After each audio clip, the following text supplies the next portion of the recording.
জয়গিরি বরধাই জয় কুঞ্জবিহারি জয়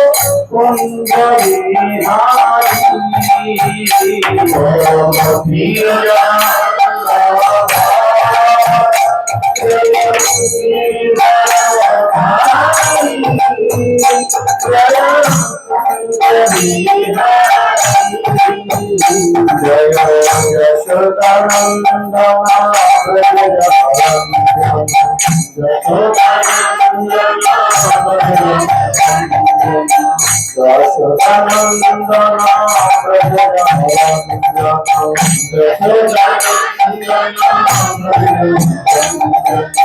যমুনা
हरि हरि बोल। ओम ज्ञानं तिमिरन्धस्य ज्ञानाञ्जनशलाकया चक्षुरुन्मीलितं येन तस्मै श्रीगुरवे नमः। नमोऽयं विष्णुपादाय कृष्णपृष्ठाय भूतले श्रीमते जयपताका स्वामिनिति नामिने। नमो आचार्य पादाय निताय कृपा प्रदायिने गौरकथा धामोदय नगर ग्राम तारिणे। नमयं विष्णुपादाय कृष्णपृष्ठाय भूतले श्रीमते भक्तिवेदांत स्वामिनिति नामिने। नमस्ते सरस्वती देवे गौरवाणी प्रचारिणे निर्विशेष शून्यवादे पाश्चात्यदेश तारिणे। जय श्री कृष्ण चैतन्य प्रभु नित्यानंद श्री अद्वैत गदाधर शिवासादि गौरभक्तवृंद। हरे कृष्ण कृष्ण कृष्ण हरे हरे हरे राम राम राम हरे हरे। ওম নমো ভগবতে বাসুদেবায়। হরি ওম তৎসৎ। হরে কৃষ্ণ। সকলকে আন্তর্জাতিক কৃষ্ণ ভগবান সংঘ তথা ইসকন নামকের পক্ষ থেকে বৈশাখ মাসের প্রীতি শুভেচ্ছা এবং অভিনন্দন। আজকের এই মহতি বৈষ্ণব সেবায় এই গ্রামের নাম কি?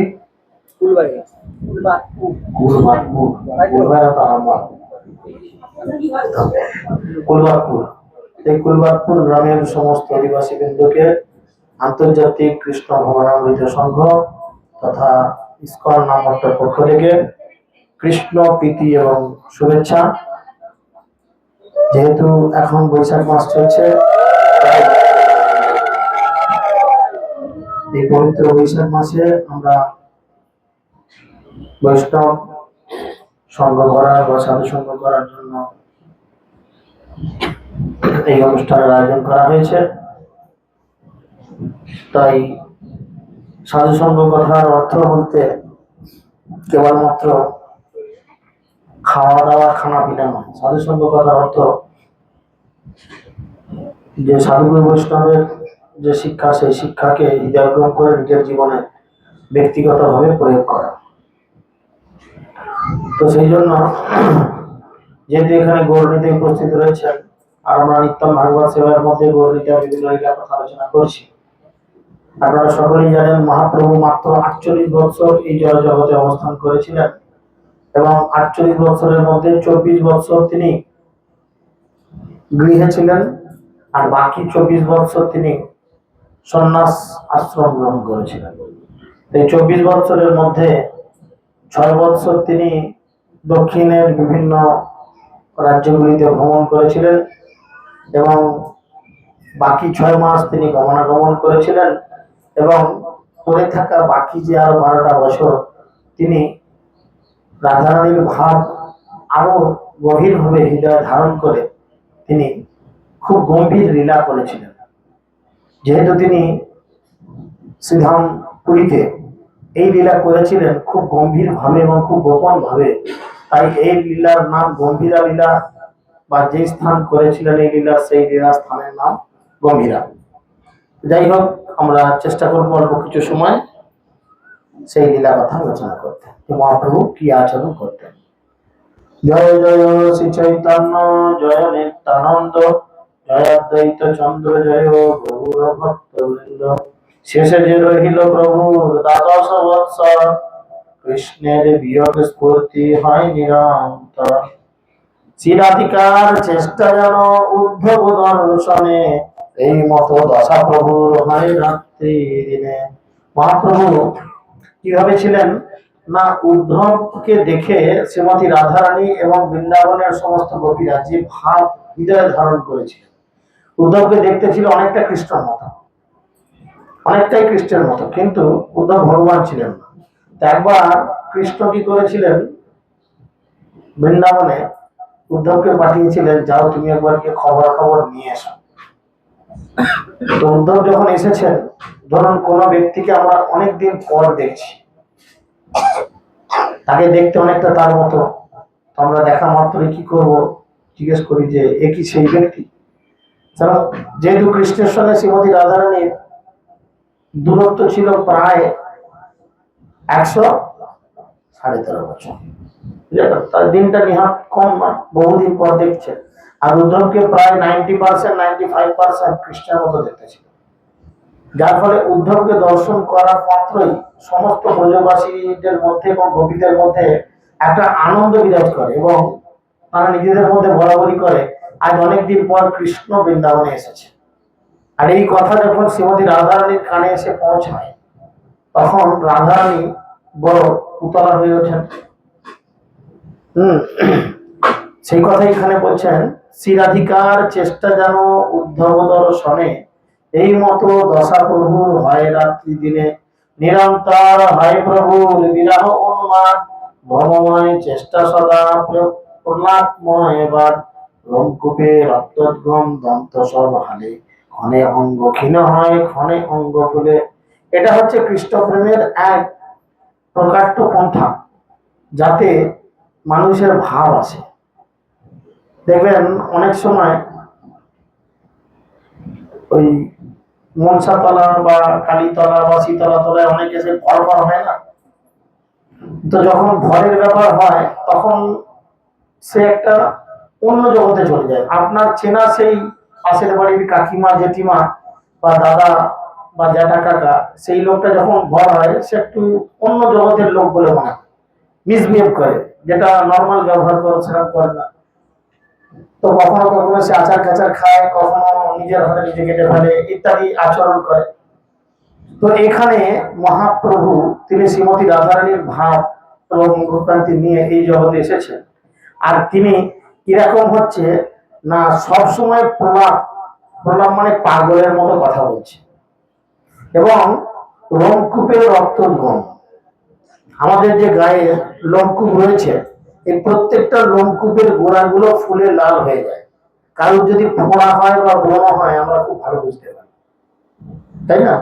ফোড়া হলে বা হাতে আঘাত লেগে যখন হাতটা একটু ফুলে যায়, দেখবেন প্রতিটা লোমের গোড়া যেন একদম সটা সটা হয়ে দেখা যাচ্ছে, লাল হয়ে দেখা যাচ্ছে। মহাপ্রভুর এই উন্মাদ চলছে কি না, রাধারানীর ভাবকে হৃদয়ে ধারণ করে তিনি এইভাবে পাগলের মতো আচরণ করছেন। তার সমস্ত কার্যকলাপ ছিল ভ্রমময়, মানে সব ভুলভাল, এবং কখনো তার সমগ্র দেহটি ক্ষীণ হয়ে যেত, রোগা হয়ে যেত দেহটা, হঠাৎ করে রোগা। আর কি হয়ে যেত, আবার কখনো কখনো সমগ্র দেহটা ফুলে যেত। এই পাগল মনোভাব এসব প্রভুদের আলুদম খেয়ে ভাব এসে যাচ্ছে, মহাপ্রভুর ভাব বিরাজ করছে হৃদয়ের মধ্যে। মতো হম ঘুমটা ভালো না, টকের হাওয়াটা ভালো আছে। কখনো কখনো এরকম দেহটি ফুলে যেত। আর কি হতো, গম্ভীরা ভিতরে রাত্রে নাহি নিদ্রা লব, ভিত্তে মুখ শিরঘাসে ক্ষত ক্ষত হয় সব। কি করেন না, গম্ভীরার ভিতরে সবাই ঘুমিয়ে পড়তো, মহাপ্রভু চুপ করে বসে থাকতো।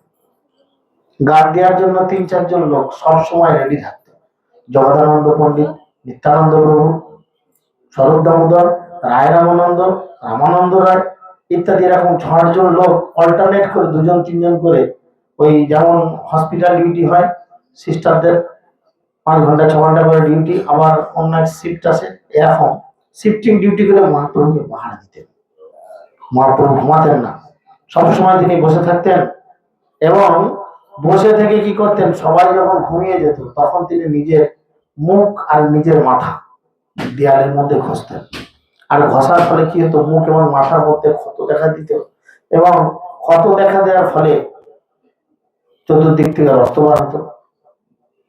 আর এই যে গম্ভীরা কথাটা বলা হচ্ছে, গম্ভীরা, গম্ভীরা মনে হচ্ছে একদম অন্তরের ঘর, আঙিনার পর দালান, দালানের ভিতরে ক্ষুদ্র গৃহ, একটা আঙিনা মানে হচ্ছে বারান্দা, তারপরে উঠোন, উঠোনের পরে একটা ভিতরে ছোট্ট ঘর। এখন আমরা যারা পুরীতে গেছি সেখানে গিয়ে আমরা লক্ষ্য করেছি যে গম্ভীরায় মহাপ্রভু থাকার জায়গা কিন্তু এরকম।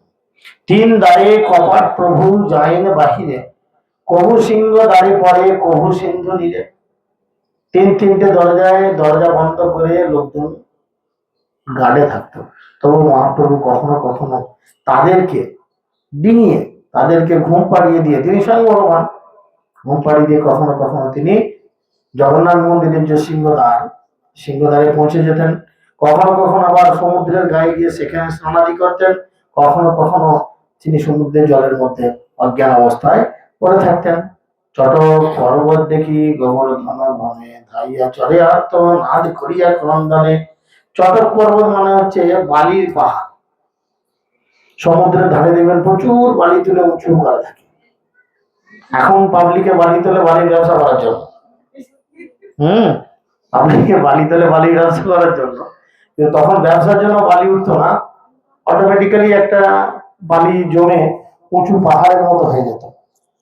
আর তিনি মনে করতেন যে এটা গিরি গোবর্ধন, তিনি গিরি গোবর্ধন মনে করতেন, আর গিরি গোবর্ধন মনে করে বারবার সেখানে আর্তনাদ করে ক্রন্দন করতে করতে ছুটে যেতেন। দেখুন ভগবানকে পাওয়ার এই যে ভাব আমাদের মধ্যে, আমাদের হৃদয়ে যদি ভগবানকে পাওয়ার সেই ভাব খুব বেশি জেগে ওঠে, তখন ভগবান নিজেকে আর তার জায়গায় রাখতে পারবে না। মহাপ্রভু রয়েছেন, কি ভাব উঠিল মনে কাঁদিয়া আকুল কেনে সোনারঙ্গ ধুলোতে লোটায়। মনের মধ্যে কি ভাব উঠেছে যে তার সেই ভাবেতে তিনি তার সোনারঙ্গকে ধুলোতে লোটানোটা খাওয়াচ্ছেন। তো এরকম ভাব, যেমন বৃন্দাবনে এক লীলা রয়েছে, আমরা জানি সনাতন গোস্বামী ভিক্ষা করতেন। চতুর্দিকে বৃন্দাবনে তিনি ভিক্ষা করে মাধুকরীকে রেখে, মাধুকরী মানে ভিক্ষা করে খেতেন। 2-4-5টা বাড়িতে যেতেন, ভিক্ষা করতেন, চলে আসতেন, এরকম পরিশ্রম। তো সনাতন গোস্বামী কি করছেন, ইদানিং একটা বাড়িতে ভিক্ষা করতে যাচ্ছেন প্রায় দিন, আর সেই বাড়িতে একটা বুড়ি থাকে, বুড়ি। সে কি করে, হ্যাঁ, ভগবানের সেবা পূজা করে, মদন গোপালের সেবা পূজা করে, মদন মোহন ভগবানের সেবা পূজা করে। বুড়ির যেমন ক্ষমতা, তাকে ড্রেস পরায়, ভালো ভালো রান্না করে দেয়, ভগবানকে ভয় সবকিছু করে দেয়। আর সনাতন গোস্বামী কোনোদিন বাড়ির ভিতরে ঢুকতেন না, বাড়ির বাইরে থেকে দাঁড়িয়ে জোরাত করে ভিক্ষে চাইতেন। বুড়ি প্রায় আসতেন, তাকে কখনো আটা, কখনো চাল, কখনো সবজি ইত্যাদি ইত্যাদি দিতেন, বেশিরভাগই আটা ফাটা দিতেন, ইত্যাদি দিতেন, প্রণাম করতেন, চলে আসতেন। তো এইভাবে বেশ কয়েক বছর যাওয়ার পর একদিন এই বুড়ি রাত্রিরে শুয়ে ঘুমাচ্ছেন, আর সে ঘুমানোর সময় মদন মোহন বুড়িকে স্বপ্ন দিয়েছেন, এসে বলছেন, মাগো, তোমার এখন বয়স হয়েছে, তুমি এক কাজ করো, আমাকে আর তুমি কতদিন রাখবে তোমার কাছে? তুমি যদি মারা যাও, মারা যাওয়ার পরে তোমার আত্মীয় স্বজন কেউ আমাকে আর দেখবে না, ঠিক না? আত্মীয় স্বজন কেউ তো আমাকে আর দেখবে না, তার থেকে তুমি বেঁচে থাকতে থাকতে আমার একটা গতি করে দিয়ে দাও। ভগবান বলছে, আমার একটা গতি করে দিয়ে দাও। চিন্তা করেন, খুব ভালো করেছেন, ঘুমের ধরছে তো, মরণ ঘুম থেকে বেরিয়ে আসেন। ভক্তিবিনোদ ঠাকুর বলছেন, কত নিদ্রা যাও মায়া পিশাচ এরকম, খাবার একটু কম খেতে হবে। এই ঘুম থেকে বেরিয়ে আসতে গেলে খাবার কম খেতে হবে, জল বেশি খান, খাবার কম খান, ঘুম কম ধরবে। আর ঝেড়ে পাচ্ছি, এমনি এখানকার আলু বিখ্যাত, একদম তরপেট থেকে গলা পর্যন্ত ঢুকিয়ে দিলুম, তাহলে ঘুম ধরবে, চরমা ফাঁকি এমনি চলতে পারছে, সত্য কথা। যাই হোক, তো বিষয় হচ্ছে সেটাই, কারণ এটা এটা নিজের ইন্দ্রিয়গুলোকে কন্ট্রোল করা, এটা হচ্ছে বড় একটা তপস্যা। এই তপস্যা আমাদের করা দরকার। তো ভগবান এখন এসে বলছে, তাহলে আমার একটা গতি তুমি করে দিয়ে যাও। বললো, কি গতি হবে বলো দেখি? স্বপ্নের মধ্যেই কথা আছে, তোমার আমি কি গতি করবো? বলে, এক কাজ করতে হবে, তুমি ওই যে তোমার বাড়িতে সনাতন ভিক্ষে করতে আসে, তোমার বাড়িতে, তুমি সনাতনকে আমাকে দিয়ে দাও। ও এখন ছোকরা টোকরা আছে, বেশ ইয়াং আছে, হাট্টা হুট্টা আছে, আর সাধু ব্যক্তি সে নিয়ে গেলে আমার সেবা পূজা করবে, সাধু তো আর ভগবানকে ফেলে রাখবে না। বলে, ঠিক আছে, তুমি যেটা বলেছো ঠিক, আমি বুড়ি হচ্ছি, মারা গেলে কেউ তো আর তোমাকে দেখবে না, এরকম পজিশন, তুমি বাবা না খেতে পেয়ে মরবে, ঠিক আছে, ব্যবস্থা করি। করে সাধু কি করেছে, এই সরি বুড়ি কি করেছে, তারপরের দিনে সনাতন যখন ভিক্ষা করতে এসেছে, সনাতন গোস্বামীকে বলছে, প্রভু, কালকে রাত্রিরে ঠাকুরজি আমায় দর্শন দিয়েছিলেন, আর দর্শন দিয়ে বলছেন যে আমাকে তোমার কাছে সমর্পণ করতে, তো তুমি কৃপা করে ঠাকুরজিকে গ্রহণ করো। তখন সনাতন বলছে, দেখো মা, তুমি ঠাকুরজিকে আমার কাছে দিতে চাইছো, আমি দিতে রাজি আছি, কিন্তু আমি তো এই সাধু সন্ত মানুষ, আমার থাকার কোনো জায়গা নেই সেরকম। যমুনার পাড়ে আমি একটা ছোট্ট কুটির বানিয়ে থাকি, তাঁবু খাটিয়ে থাকি, যদি যমুনাতে বড় বান এসে গেল তো আমার কুটিরে ঢুকে যাবে, ঠাকুরজিকে কোথায় রাখবো? শোয়ানোর মতো পালঙ্কও নাই, কিচ্ছু নাই, আমি কি করে ঠাকুরজিকে নিয়ে যাবো বলো? আর তাছাড়া তুমি ভালো মন্দ কত কি খেতে দাও, আমি মধুকর করে খাই, মাত্র 5টা বাড়িতে যাই, যদি কেউ দেয় ভালো, যদি না দেয় আমি 6 নম্বর বাড়িতে আর ভিক্ষে করতে যাই না। আর আমাদের এলাকার ভিখারিরা দেখবেন সকাল থেকে বেরিয়ে করবে, ওগুলো সারাদিন আমি খেতে সময় পাই না, সন্ধ্যে পর্যন্ত, সূর্য ডোবা পর্যন্ত ভিক্ষে করবে, তারপরে 2 পকেট ভর্তি বা 2 আঁচল ভর্তি খুচরো পয়সা নিয়ে খাচ্ছে, বইতে পারছেন এরকম অবস্থা। তো যাই হোক, তিনি 5টার বেশি ছটা করতেন না, এরকম পজিশন। বলে, তুমি বরঞ্চ এক কাজ করো, তোমার মদন মোহনকে জিজ্ঞেস করো যে দেখো সনাতনের কাছে গেলে কিন্তু তুমি খেতে পাবে না, বুঝে সুঝে যাও, শুতে পাবে না, এখানে ভালো করে শুতে পারছো, ওখানে খেতে পাবে না, শুতে পাবে না, তোমার তেমন খাতির হবে না, তা তুমি বাবা দেখে শুনে যাও। এটা তুমি প্রশ্ন করো, দেখো তোমার মদন মোহন কি বলে। বলে বুড়ি আবার ঘুমিয়েছে, আবার স্বপ্নে মদন মোহন এসেছে, এসে বুড়িকে প্রশ্ন করছে, যেমন বলেছো সনাতনকে, সনাতন কি বললো? বললো হ্যাঁ সনাতনকে তো বলেছি, কিন্তু সনাতন বললো কি যে এই এই ব্যাপার, তুমি গেলে এরকম। বলো না আমি খেতে নাই পাই, আমি তো যাবো। এই ব্যাপারটা কেমন বলতো? বড় লোকের মেয়ে একটা ভিখারি ছেলেকে প্রেম করেছে, এই যাইনি খেতে, আমি লোকই বিয়ে করবো, নাহলে গড়া করে দেবো। বিষয়টা ঠিক তেমন, পিড়িতে মজিলে মন কিবা হাড়ি কিবা ডো, সে জাতপাত বুঝে না, লেগে পড়ে। তো সেরকম চিন্তা করে দেখো, তাহলে ভক্ত ভগবানের প্রেমে না মজে ভগবান ভক্তের প্রেমে মজেছে, তাহলে কি স্ট্যান্ডার্ডিটি মেনটেন করে ভক্তি। এটি হচ্ছে সনাতন গোস্বামী, আমাদের বাংলার লোক, অন্য কোনো জেলার লোক না, অন্য কোনো জায়গার লোক। তিনি বলছি, তিনি কি করেছেন, সনাতনকে বলেছেন হ্যাঁ আমাদের ঠাকুর স্বপ্নে এসেছিল, ঠাকুরজি বলেছে যে খেতে পাই না পাই, শুতে পাই না পাই, আমার যা হোক আমি ওই সনাতনের সঙ্গেই যাবো। ভালো কথা, দিয়ে দিয়েছে সনাতনকে। সনাতন বগল দাবা করে ঠাকুরজিকে নিয়ে যাচ্ছেন, নিয়ে গিয়ে তাকে তার ভাঙাচোরা কুঠুরিতে বসিয়েছে, ঠাকুরজি বসে আছে, ইয়ে বসে আছে। এদিকে সনাতন তো মনে করি করে পেলে খেত না খেত, সনাতন গোস্বামীর একটা মানে কি বলবো সংকল্প ছিল, যেমন মাধবেন্দ্র পুরীর সংকল্প ছিল কোথা বিক্রি করবে না, এই যদিও পাঁচটা বাড়িতে করে মাধবেন্দ্র পুরী কোথা করবে, যদি জোটে ভগবান যদি জোটায় হবে, নালে হবে না। আর এর সংকল্প ছিল এ 24 ঘন্টার মধ্যে 20 ঘন্টা সাধন ভোজন করবে, 4 ঘন্টা ঘুম টুম বাহ্যক্রিয়া ইত্যাদি। মানুষ যখন তার পেঁচা পায়খানা হেন তেন ঘুম টুম তো আসবে, তো 4 ঘন্টা এগুলোর জন্য তিনি রাখবেন।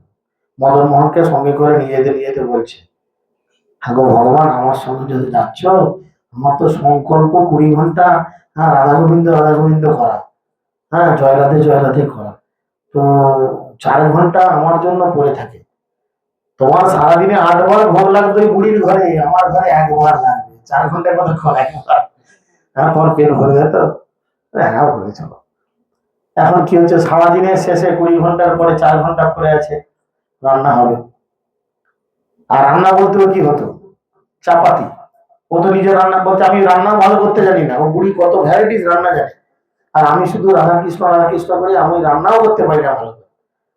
তো বলেছে যাই হোক আমি তোমার সঙ্গে যাবো এসেছে। এখন রুটি করতে গেলে কি করতে হয়, আটা মেখে তাকে ওই বেলনা চাকিতে দিয়ে বেলতে হয়, তবে রুটিটা বেশ পাতলা এবং বেশ গোল সব একটা হয়।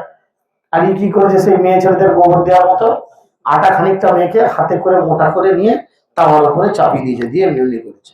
সামনে ঠাকুর বসে, চিন্তা করেন, এটি ঠাকুর, এটি তাওয়া, এদিকে সনাতন। ঠাকুর বসে বসে বলছে একটু হাতে করে চাপে দাও, চাপে দাও। মদন মোহন বলছে হাতে করে চাপে দাও, সনাতন বলছে তুমি আমাকে তাহলে ট্রেনিং দাও, সে চাপা দেয়। ঠাকুর ট্রেনিং দিচ্ছে, অভিযোগ করছে, সত্য ঘটনা, হাতে করে চাপাচ্ছে। হ্যাঁ রুটিটা ঠিক হয়েছে। এবার ধরুন আগুনে, এগুলো সেই কি বলে পাঞ্জাবি ভাষা কি একটা বলে, লেটি লেটি লেটি লেটি চাকি না কি একটা বলে, ঠিক আছে, এগুলো তো শক্ত হয়। তুমি ছোট করে যদি শক্ত হয় দাঁড়ে ছিঁড়তে হয়, এই মোটা গোবরের মোটা এত বড় দিচ্ছে কেমন হবে। এবার ঠাকুরজিকে শুকনো ধরে দিয়েছে, ঠাকুরজি মুখে লিখে ছিঁড়তে পারে না, হ্যাঁ সনাতন ছিঁড়তে পারে না, দুজনে যা হোক করে সেই থুতু দিয়ে জল দিয়ে ভিজিয়ে ভাজিয়ে খেয়েছে। ঠাকুরের মুখটি পাঁচে বসে আছে। সনাতন বলছে দেখেছো ভগবান, এই জন্য তোমাকে বলেছিল কে আমার পাল্লায় পড়ছো, আমার পাল্লায় পড়লে দুঃখ ছাড়া তোমার আনন্দ নাই। ঠাকুর দেখছে কিছু করার নাই। এখন সেই মেয়েদের যেমন হয়, একই সিঁদুর সবাই পরে, কপাল গুনে ঝিলিক মারে। এখন একটা মাতালের সঙ্গে বিয়ে হয়েছে, ছেড়ে দিয়ে পালিয়ে গেলে তো চলবে না, তোর পায়ের জুতো নয়, ফেলে দিয়ে একটা 6 নাম্বার কিনে আনো। মাতালের সঙ্গে বিয়ে হয়েছে, ম্যানেজ করে নিতে হচ্ছে, শিখিয়ে পড়িয়ে নিতে হচ্ছে। ওখানে তুমি দেশি খাওনি, ইংলিশ খাও, ইংলিশ খাওনি, দুদিন খাওনি, একদিন ছাড়া খাও, শেখাতে হচ্ছে। তো এরকম পরিস্থিতি যখন, তখন সনাতন গোস্বামী ওরকম মোটা মোটা করছে। এখন এরকম বাচ্চাকে একটু বন্ধ করুন না গো, গরম লেগে গেছে, ঘেমে গেছে, পাখায়নি। আমার ভোলা হয়ে গেছে না, বদলে ভুলে যাও আর বাসে কান্নাকাটি করে এই যে খবর খবর করে কাশি মারছে, বিরক্ত লাগছে খেতে। আর দুটো গাছ নিয়ে দেখে ওপরে উঠে দিয়ে দেবে বসে। 4 দিন 5 দিন যা হোক করে মদন মোহন খেয়েছে, আর ভাল লাগছে না।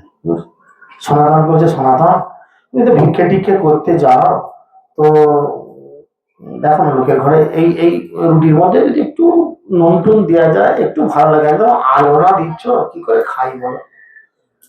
তুমি তো ভিক্ষে করতে যাও, তোমাকে তো আটা ফাটা দেয়, অনেকে গম দেয়, আটা দেয়, চাল দেয়, একটু নুন চেয়েও না।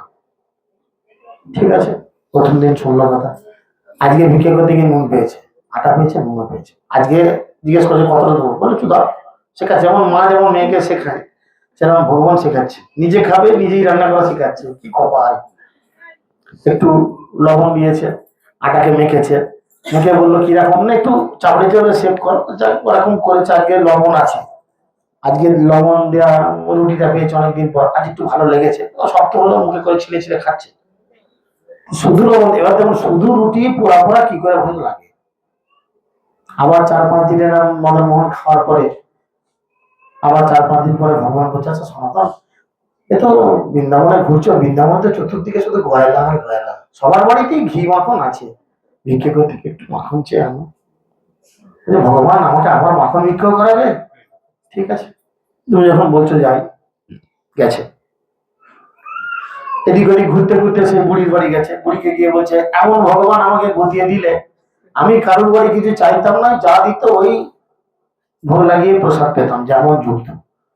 তার বায়না কি, 5 দিন পরে বললো আটাতে নুন দাও, আবার নুন চাইলো, আবার আজকে চেয়েছে কি ঘি বা মাখন চেয়েছে। গয়লাদের বাড়ি বৃন্দাবনের চতুর্দিকে গয়লা আছে, কি করেছে সেই বুড়ি তখন বলেছে ঠিক আছে আমার কাছে অনেকটা ঘি আছে বা মাখন আছে, তুমি নিয়ে যাও, হবে। ঘি মাখন নিয়ে এসছে, ঘি মাখন ব্যবহার তো বেটা জানে না, রান্নাই তো জানে, যারা রান্না জানে না তারা তো হা করে থাকবে, জানবে না কি করে করতে হয়। হ্যাঁ, যে আগে জল দেবো না আগে চা দেবো, সে ভাবে। প্রথম প্রথম যারা রান্না করে ডিমটা কি করে ফুলছে, আগে তেল দিলে ফুলছে না আগে ডিমটা ছেড়ে তারপর তেল দিচ্ছে। যারা জানে তারা হাসবে, যারা জানে না তারা ভাববে যে কি করে হচ্ছে। তো এই তো রান্না বান্না কিছু জানে না, 20 ঘন্টা যদি ভগবানকে নিয়ে থাকলো, 4 ঘন্টা তো আলিসিতে বাথরুম পায়খানা করতে করতে ঘুমোতে খেতেই শেষ, 4 ঘন্টার কতক্ষণ। কালকে ঘি নিয়ে গেছে এক বড় কলসি করে, এক কলসি, তখন অনেক সস্তা ঘি নিয়ে তো গেছে। মদন মোহনকে বলছে যে ঘি তো এনেছি, তাহলে এবার কি করে রান্নাটা হবে। বলে ঠিক আছে যেমন করছিল চাপাও, ওরকম সব চাপিয়ে রুটি হয়ে গেছে। বলছে এবার আমাকে ভোগ লাগানোর আগে একটু ওই ঘিটা নিয়ে গোটা গায়ে একটু বুলিয়ে দাও, তাহলে বেশ ঘি দেওয়া রুটি কেমন লাগে। নিজেরা ভাবেন, গরম রুটি একটু ওপরে ঘি ছড়িয়ে দিলে, ঘি লাগিয়ে দিলে বেশ, আর তরকারি লাগবে এমনি ওই ঘিয়ের গন্ধ দিয়ে খাওয়া যাবে, ভালো হচ্ছে। এরকম 5 6 দিন চলেছে। আবার মদন মোহন বলছে, সনাতন এই শুধু রুটিটা খাবো। হ্যাঁ, শুধু রুটি খাওয়া যায়, শুধু রুটি কি খাওয়া যায় বলো, কিছু একটা সবজি ব্যবস্থা করো। বললো সবজি চাইছো, সবজি কি ব্যবস্থা করি বলো দেখি। বলো কেন, তুমি তো ভিক্ষে করতে যাও লোকের ঘরে, এই 2 একটা আলু টালু চাইবে ব্যাস, তাহলেই তো হবে। আবার গেছে সে বুড়ির কাছে, সে বুড়ির কাছে গিয়ে বলেছে দেখো একদিনে ঘি চাইছিল, আজ আবার আলু চাইছে, এমন একটা ভগবানকে তুমি আমায় গতালে। এবার আমি 20 ঘন্টা সংকল্প ভগবানের সেবা করব, না সব ছেড়ে ছুড়ে দিয়ে ওর এই 5 4 মাস খাটবো। চিন্তা করো, ভগবানের 5 4 মাস খাটার জন্য আমরা সবসময় প্রস্তুত, সে বলছে না না আমার 7 বছর আগে ওর 5 4 মাস আমি খাটতে যাবো না। মানে তখন ও বুঝতে পারছে না যে এটা স্বয়ং ভগবান কৃষ্ণ, যিনি মদন মোহন রূপে ওনার কাছে এই ধরনের সেবা পাচ্ছেন। তো এখন আলু চেয়েছে, আলু নিয়ে গেছে, এবার আলু কি করে রান্না হবে, আমার কাছে তো কড়াই নাই, অন্য কিছুই নাই। একটা ওই ভাঙা রেকাবি ছিল, তার পেছনে চাवड़े চাवड़े রুটি হতো, আর তো কিছু নাই, খুন্তিও নাই, ডাবুও নাই, কিচ্ছু নাই। এখন আলু কি করে রান্না হবে, কি করে হবে বলো দেখি শুনি একটু। মেয়েরা বলবে প্ল্যান আছে অনেক, কি করে আলু রান্না হবে। ওটা ঠেলে দাও, দাও ঠেলে দাও, মরে গেলে আমি 1.5 দিয়ে দিস। আলু কি করে রান্না হবে। হম, ঠিক বলেছে। ভগবান বলছে তোমার যখন অন্য কিছু নয়, আলুটার উপরে ভালো করে একটু ঘি মাখিয়ে উনুনে দিয়ে দাও, ব্যাস। বলে কি হবে বলো, দেখো না কি হবে, ঠিক ভালো। তারপরে ছাল ছাড়িয়ে একটু ওই নুনটা দিয়ে চটকে আমাকে দিয়ে দেন, একটু করে ঘি ছড়িয়ে দিয়ে। জিভে জল এমনি চলে আসবে আমাদের, এরকম ব্যাপার চিন্তা করলে বুঝতে পেরেছেন। ভগবান বলেছে ও সনাতন, এখন দেখছি আমার আর 20 ঘন্টা সেবা নাই কিছু, 20 ঘন্টা ভগবান নামের জায়গায় 5-7 ঘন্টা সেবা হচ্ছে, আর এর ফরমাস খাটতে খাটতে আমার 15 ঘন্টা 14 ঘন্টা যাচ্ছে। বেশ পাল্লায় পড়লাম। হ্যাঁ, আবার এরকম 5-7 দিন 10 দিন, এবার রুটি হয়েছে, ঘি হয়েছে, তার উপরে নুন পড়েছে, আবার তরকারি হয়ে গেছে, আলুর তরকারি, যেমন হোক খাচ্ছে। আবার এরকম কিছুদিন চলার পর বলছে সনাতন, বলে কি হলো? হ্যাঁ, থাকার একটা ভালো ঘর হলে হতো কি। ব্যাস বললো আমি আর তোমার সেবা করবো না, তোমার নমস্কার বলে সনাতন বেরিয়ে চলে যাচ্ছে। তখন এই বিগ্রহের ভেতর থেকে স্বয়ং ভগবান নিজেকে প্রকাশিত করেছেন, শঙ্খচক্র দ্বারা রূপে প্রকাশিত করে সনাতন গোস্বামী করেছে, সনাতন আমি তোমার পরীক্ষা নিচ্ছিলাম, আমার নিজের ব্যবস্থা আমি নিজেই করে নেবো। বুঝতে পেরেছেন কি করে করলেন?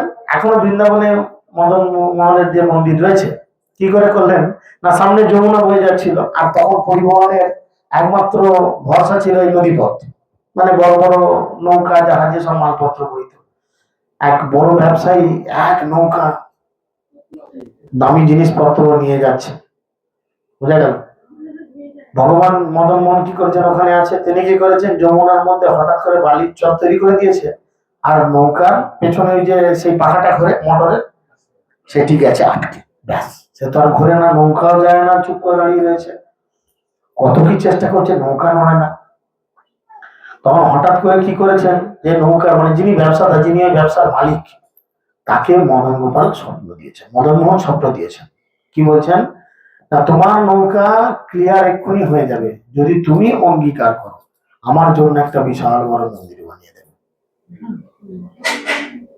ঠিক আছে, আমরা ভগবানের জন্য চাঁদা তুলি, আমাদের মন্দির নির্মাণে মুক্ত হস্তে দান করুন, মন্দির নির্মাণে মুক্ত হস্তে দান করুন লিখে দিই, লোকের কাছে ভিক্ষে করে চাঁদা নিয়ে এসে মন্দির বানাই আমরা।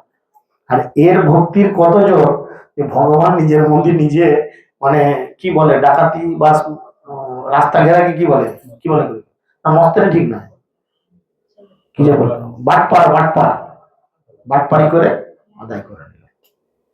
চিন্তা করলো, তাকে বললো মন্দির বানিয়ে দাও, সে তখন কি করলো, এসে সনাতন গোস্বামীর কাছে বিষয়টা বললো।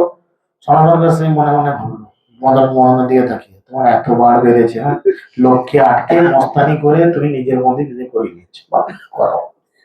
সেই থেকে কি করলেন, এই দাদা ভাদিত্য লীলা যে রয়েছে যমুনার পাশে কেসি ঘাটের আগে মদন মোহনের মন্দির উঁচু, যমুনা যেহেতু বান আছে প্রায়, যমুনা মাঝে মধ্যেই গোটা বৃন্দাবনকে ভাসিয়ে দেয়। আমাদের মায়াপুরে যেমন মা গঙ্গা মাঝে মধ্যে নৃসিংহদেবের চরণ স্পর্শ করতে চলে আসে, সেরকম যমুনারও মাঝে মধ্যে বৃন্দাবনের বিভিন্ন কৃষ্ণের লীলাস্থলী গুলোকে আস্বাদন করার ইচ্ছা গেলে ভাসিয়ে দেয়। এবার ভাসিয়ে দিয়েছিল, গোটা বৃন্দাবন টাউন ভেসে গেছিল। তো সেরকম তিনি আসেন, এসে এইভাবে তার নিজের আশা ভরসা গুলোকে জাগিয়ে তোলেন, তার মন্দির হলো, এবং সেই মন্দিরে সনাতন গোস্বামী সেবা করতে লাগলেন। আজও যারা বৃন্দাবন গেছেন, বৃন্দাবনের সেই বিগ্রহ, যেমন কালকে একটা ক্লাসের মধ্যে লীলা কথা বললাম, কালকে কার আবির্ভাব তিথি ছিল না, কার ছিল, ক্লাসে ছিল বলো, সব তিল পোস্ত খেয়ে সব ভুলে গেছে, বলো বুঝলাম তো, সেটাই বুঝলাম, নামটা বলো, রাধারমণ। রাধারমণের কালকে আবির্ভাব তিথি ছিল। এই রাধারমণ বিগ্রহ বৃন্দাবনে যেমন আছে সেরকম, ও সেরকম 8টা-10টা নারায়ণ শিলা নিয়ে তিনি সেবা করতেন, পাশাপাশি সব ভক্তদের একটা করে বিগ্রহ রয়েছে, সবাই সেবা করে, মনে মনে ভাবছে ভগবান আমার কি হবে না গতি। ওই ছোট্ট নারায়ণ শিলা থেকে ভেদ করে এইটুকু সাইজে রাধারমণ কালো কুচকুচে মূর্তি আবিষ্কৃত হলেন, রাধারমণ মূর্তি হলো। সেরকম বৃন্দাবনে বিভিন্ন চিন্তা, তার মানে কি ভক্তির লেভেলটা কোন জায়গায় থাকলে ভগবান নিজে এসে তার হয়ে কাজ করে দিয়ে যাবে। এখন এই মানসিকতা নিয়ে আমাদের ভক্তি করা উচিত না, এমন করবো বেটা কৃষ্ণকে আমার জুতো বইয়ে ছাড়বো, এই মানসিকতা নিয়ে কিন্তু চিন্তা ভাবনা করা উচিত। আমাদের মানসিকতা থাকা উচিত আমরা যেন ভগবানের দাস হয়ে লাভ নেই না।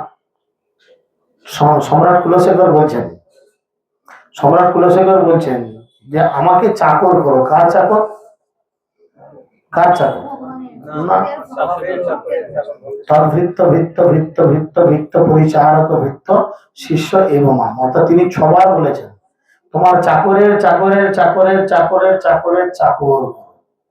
ভগবানের ভিত্ত হলে গ্যারান্টি নাই, বিপদ আছে। ভগবানের দাসের দাস হলে একটু আশা আছে, তার দাসের দাস হলে আশা একটু বাড়বে। এরকম 6 রকম দাসের পরে যদি দাস হওয়া যায় তাহলে একদম কনফার্ম। তো সেই জন্য আমাদের এই কলিযুগে অবশ্যই এই রকম ভক্তির লেভেলকে বাড়াতে হবে। মহাপ্রভু যে লেভেল করেছে বলছিলেন, এমন রাধাভাব অঙ্গীকার করে তিনি হাকৃষ্ট বলে ক্রন্দন করেছেন। আমাদের এই যে শরীরের গাঁট জয়েন্ট আছে না, প্রতিটা জয়েন্ট আছে শরীরে, একটার থেকে একটা জয়েন্ট ফাঁকা হয়ে যাচ্ছে, যাকে বাংলা কথা বলে হাড় সরে যাওয়া, তাই না? হাড় সরে যাওয়া যাকে বলে, খিল সরে যাওয়া, হাড় সরে যাওয়া। একটা একটা জয়েন্ট ফাঁকা হয়ে যাচ্ছে। এত এই যে ঘুমের মধ্যে অনেক সময় ঢুকছে, ঘুমের মধ্যে মুখটা নিয়ে এখান থেকে লাল করাচ্ছে, মুখটা বেড়ে যায় ঘুমের সময়। কার মুখে? তোমাকে? এই কে কথা বলছে? ঠিক আছে, তো বিকৃত হয়ে যায় সেই ভাব, এসে যায় হিতাবে। ওই জন্যই আমরা এই কলিযুগে দেবতাদের দুর্লভ এই মানব দেহ লাভ করেছি। আমাদের অবশ্যই উচিত যে কিভাবে সাধুগুরু বৈষ্ণবের সন্তুষ্টি বিধান করা যায় এই চিন্তা করা, এবং এই চিন্তা করার ফলে আমরা এই জীবনে ছিল জগতের কাছে আমি গুরু মহারাজ যেমন বলছে, আমি চাই আমার প্রত্যেকটা শিষ্য যেন এই জীবনে শেষ জীবন হয়, আর যেন নতুন করে জন্মাতে না। বুঝা গেল? তো সেই জন্যই আমাদের চেষ্টা করতে হবে যেন আমাদের এই জীবনেই সেই সুপার ডুপার কোয়ালিটির ভক্তি জীবন করতে হবে। এবং তার জন্য শ্রীল প্রভুপাদ আমাদের আরো সুবিধা করে দিয়েছেন তার গ্রন্থাবলীর মধ্যে। তাহলে আমরা কিন্তু কেউ জানতে পারতাম না কিভাবে ভগবানের সেবা করা যায়, কিভাবে ভগবানকে আরতি করতে। সাধারণ জাগতিক মানুষকে জিজ্ঞেস করে, 200 লোকের প্রসাদ হচ্ছে, 250 লোকের প্রসাদ হচ্ছে, এখন আছে হয়তো 60-70-100। ঠিক আছে, মানুষ আসবে প্রসাদের সময়, দুপুরে খাওয়ার সময়, তারা বুঝে না যে প্রসাদের থেকেও কথার গুরুত্ব কত বেশি। আবার কিছু না জেনে মাইকলা বসে বসে ভাবছে এই লোকটা করতে গেছে, গল্পগুলো শোনাচ্ছে। ও না জেনে বিড়ি ফুকে খৈনি ফুকে না জেনে অজানা স্বীকৃতির বলে পরের জীবনে ভক্ত বাড়িতে জন্মে গেল, যে আমার জীবনটা উদ্ধার হয়ে গেল। তো অজানা স্বীকৃতি বলা যায় কে কার কোন দিক থেকে সেবার মাধ্যমে নিজের জীবনটাকে উদ্ধার করে না। তো সেই জন্য এই যে ভগবত সেবা, এই ভগবত সেবা অবশ্যই আমাদের সাধুগুরু বৈষ্ণবের সন্তুষ্টি বিধান করার মাধ্যমে এবং তাদের আদেশ অনুযায়ী জীবনযাপন করার পরিকল্পনা করা উচিত। যাই হোক, আজকে এখানে বিশ্রাম। এখন ভোগ লাগবে কারো কোনো